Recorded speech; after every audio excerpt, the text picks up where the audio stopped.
There is a moment in every person's life when they look in the mirror and realize that the person staring back isn't exactly who they thought they'd be. It is not necessarily failure that haunts them in this reflection, but a quiet sense that something fundamental has gone missing. There is a profound disconnection between who they are currently and who they could potentially become.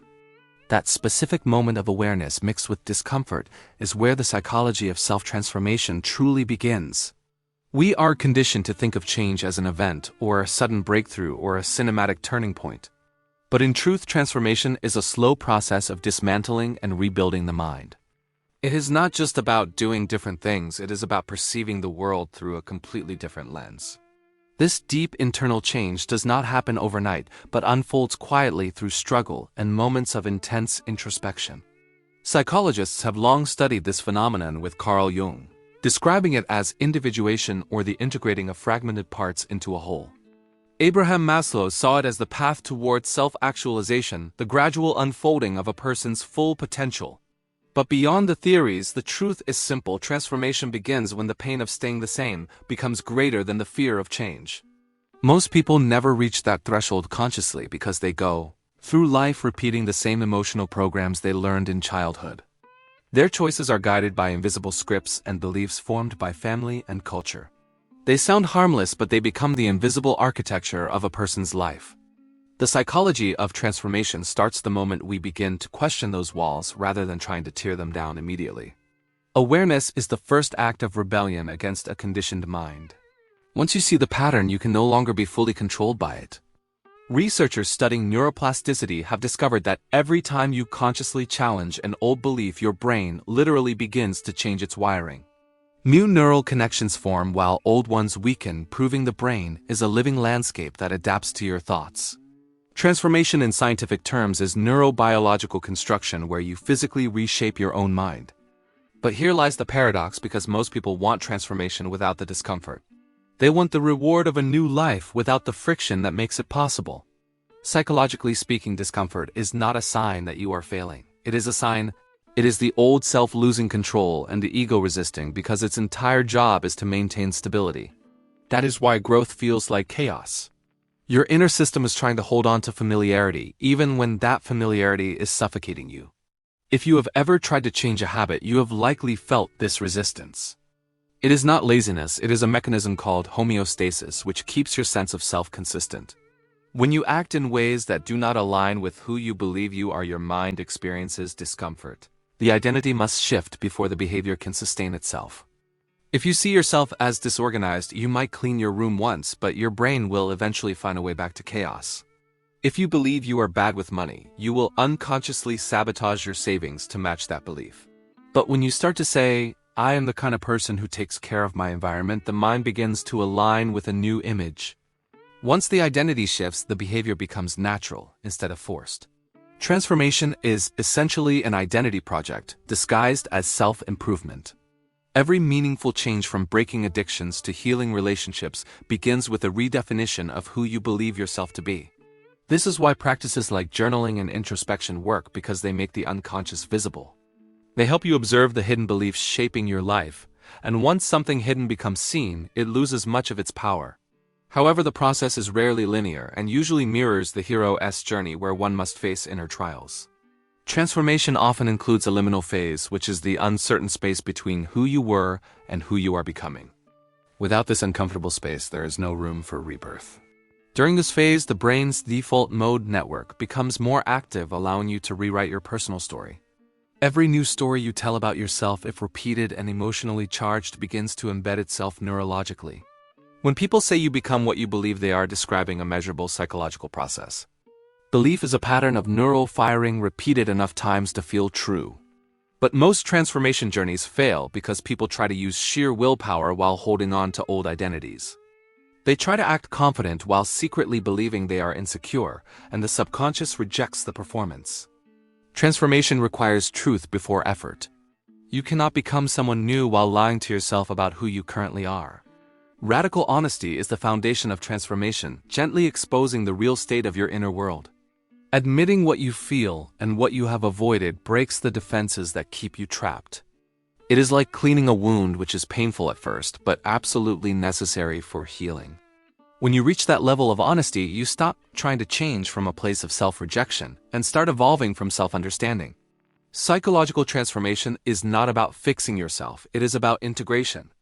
It is about accepting the parts you have disowned and learning to work with them instead of against them. Procrastination often hides fear, and when that fear is acknowledged with compassion, the behavior starts to dissolve. In that sense, transformation is not self-attack, it is self-reconciliation. Emotional awareness is a cornerstone of this change because you cannot transform what you refuse to feel. Emotions are simply data from the subconscious signaling what is misaligned or unhealed. Anger might signal boundaries being crossed, while anxiety might reveal the uncertainty between the old self and the emerging one. When you interpret these emotions instead of suppressing them, you move through them. Studies show that self-compassion accelerates transformation by reducing the brain's threat response. When you approach discomfort with curiosity, the amygdala calms down and opens access to the prefrontal cortex. Kindness toward yourself literally expands your capacity to change. The most profound transformations happen quietly in the subtle moments when you choose differently. You pause before reacting, or you say no when you used to say yes out of fear. Each of these moments is a psychological micro-revolution that rewires the self. When enough of them accumulate, the old identity fades and is replaced by something truer. We rarely notice transformation as it happens and only realize how far we have come when looking back. The conversations you no longer tolerate and the pain that no longer defines you are markers of change. The person you are now would be unrecognizable to your past self. This is the quiet miracle of self-transformation, realizing you have outgrown an old version of yourself without trying to destroy it. Transformation does not end because every time you expand, life presents another threshold. Growth never asks for perfection, it only asks for participation. Something within you keeps moving forward, drawn by the faint pull of becoming. What most people misunderstand is that transformation is not just about discipline, it is about awareness. When you see the real mechanics of your mind and the narratives you hold, you gain freedom. It is the freedom to choose differently, even when it is hard. Cognitive dissonance is the discomfort you feel when your actions and beliefs do not align. Most people resolve this by going back to old actions, but those who transform let the discomfort stay until their beliefs evolve. They endure the phase where they are too aware to go back but not yet confident enough to move forward. That is where the real work happens and where transformation hardens into identity. Self-transformation is a constant negotiation between who you were and who you are becoming. Each day presents a subtle invitation to respond differently and perceive differently. Even when you fall back into old habits, you are not starting from zero because awareness does not unlearn itself. Once you have seen the truth, it lingers and whispers in the background until you listen again. One of the most overlooked aspects of transformation is environment. We like to imagine willpower overrides everything, but our surroundings reinforce who we believe we are. Psychologically, your environment mirrors your identity. If you are trying to be creative but are surrounded by cynicism, your brain receives conflicting signals. To transform, you must build a world that supports the person you are becoming. You must remove the triggers of your past self and add visual cues for the new one. Every sensory input in conversation is shaping your neural wiring, whether you notice it or not. You cannot plant new seeds in toxic soil and expect them to thrive. The deeper layer of transformation is about what you allow yourself to believe internally. Beliefs are instructions your brain gives to your body. When you believe you are capable, your physiology shifts to align with that inner certainty. It is the biology of expectation where the brain responds to what it believes to be true. Visualization works because imagining an action activates nearly the same brain regions as doing it. The more vividly you rehearse a new identity, the more your brain recognizes it as familiar. You become quite literally what you practice being. Transformation is not about pretending, it is about embodying. Pretending says I am something I am not, while embodying says I am learning to live as what I already am beneath the noise. Deep down, the human psyche craves to return to the version of itself that was always whole but forgotten. Many philosophers describe this through the lens of the false self, which is the persona constructed to survive. As children, we create a mask that fits our surroundings, but eventually that mask becomes suffocating. The journey begins when you stop identifying with that mask and ask who you are beneath it. This question can dismantle decades of conditioning and leads to what is sometimes called ego death. You stop defending your opinion so fiercely and stop needing to be right. You begin to observe your thoughts instead of becoming them. From that perspective, transformation feels less like effort and more like unfolding. Authenticity is not a fixed state, it is fluid and adaptive. Who you are today is not who you were 5 years ago, and that is evolution. Transformation invites you to live in alignment with your current truth, knowing it will continue to change. It requires the quiet courage to show up even when no one is watching. Changing yourself means disappointing versions of your past, and sometimes the people who still identify with them. Growth often looks like loss before it looks like liberation. But what you lose in comfort, you gain in clarity. The law of emotional conservation suggests that suppressed emotions do not disappear, they transform into tension. When you decide to transform, all those stored emotions rise to the surface. The turbulence you feel is not you breaking it, is your mind releasing what it has been holding. Every release creates space for renewal.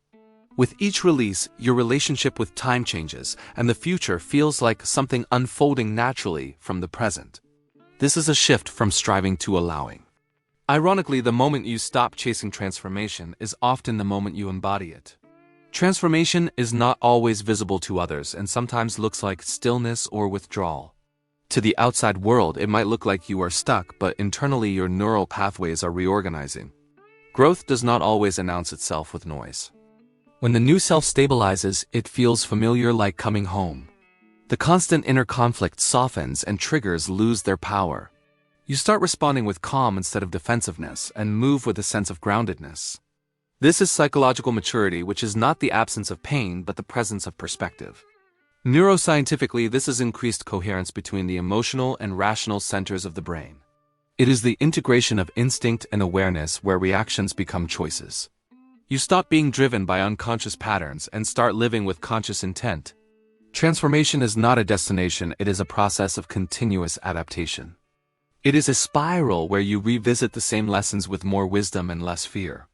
Viktor Frankl noted that when we cannot change a situation, we are challenged to change ourselves. External control is limited, but internal evolution is infinite. You can always control what a situation means to you, and that shift gives pain its purpose.